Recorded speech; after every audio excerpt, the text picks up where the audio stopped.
You know, I've noticed a certain trend with anime recently.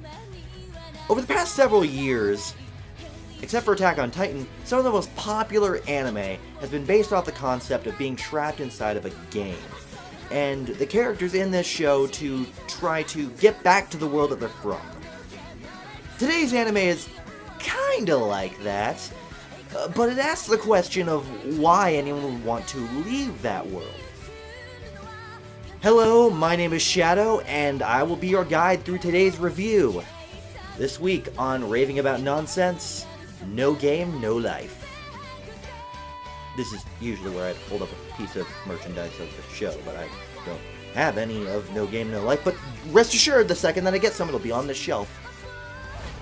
No Game, No Life is a 2014 anime created by Studio Madhouse. The story is about two siblings named Sora and Shiro that are exceedingly great at gaming, never have lost except only to each other. The two of them, simply known as Blank, become a sort of phenomenon, and one day receive a mysterious email challenging them to a game of chess. After winning, they say that they feel they were born into the wrong world and are suddenly reborn into a new world. That kinda makes me think of Sugar Rush.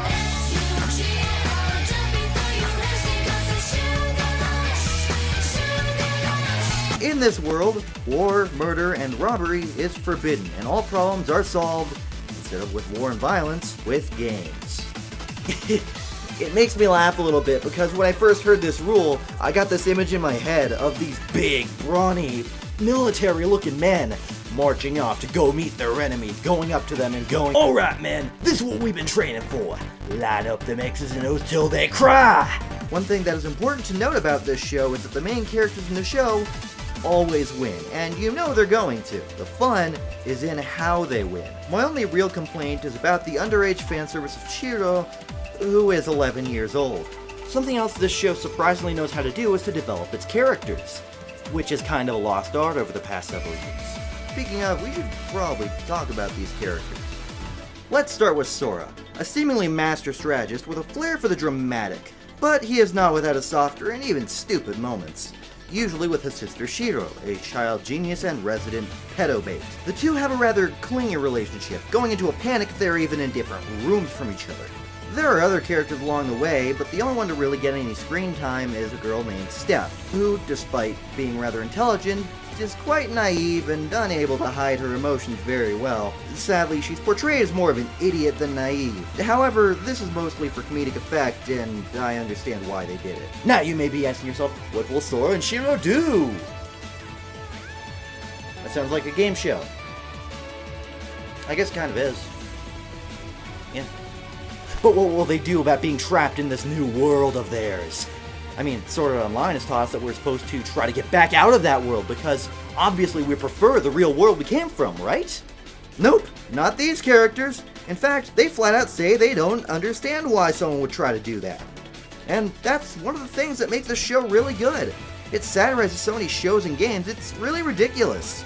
Sometimes even blatantly making shoutouts. Sure, we don't know everything about these characters, but we know enough about them to identify with them and to like them, which is the most important part.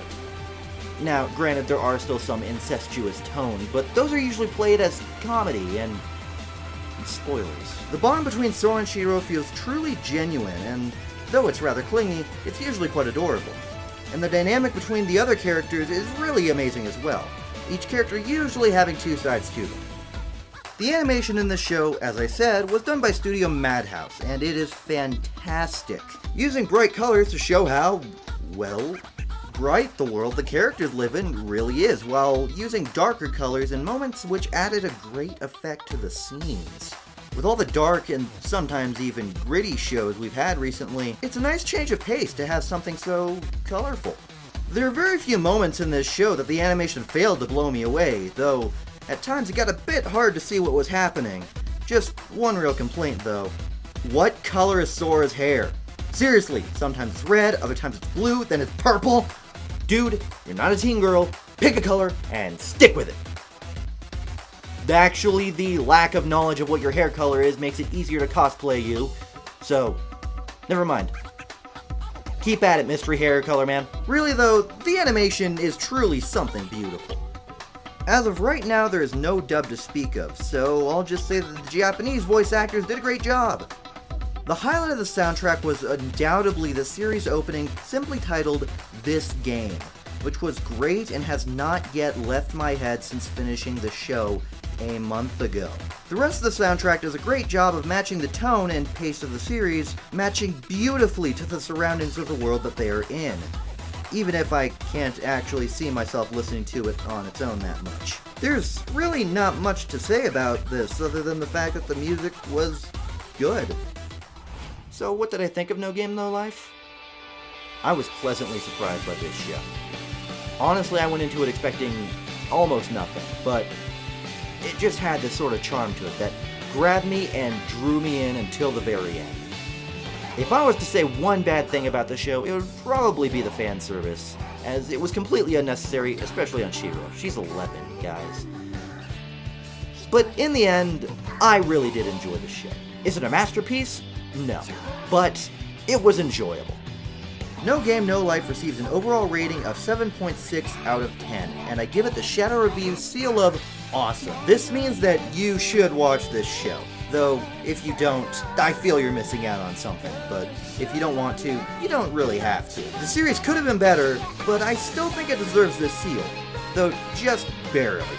If you wanted to watch it and enjoyed this anime and want me to steer you in a good direction for a similar one, then I recommend to you the ever-popular and ever-obvious Sword Art Online. However, if that's too mainstream for you, then may I also suggest Code Geass as a series that is much more serious but has a surprising amount of similarities despite being set in practically opposite types of worlds. Finally, I also suggest Yu-Gi-Oh!